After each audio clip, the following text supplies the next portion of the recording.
आता ओमानच्या स्क्वेअरच्या इथे बस स्टॉप आहे, नियर बाय एअरपोर्ट पकडलं जाईल.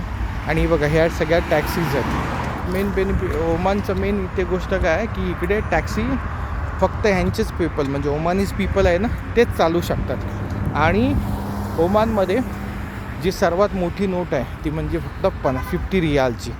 ओके, म्हणजे तुम्हाला 100 रियाल भेटणारच नाही, 50 रियाल. आणि ते जर इक्विलंट केलात इंडियन करन्सी बरोबर तर अंदाजे 12 ते 13 हजार रुपये होतात. ओके, 50 रियाल 11-12 डिपेंड आहे कन्व्हर्सेशन रेट काय असेल ते.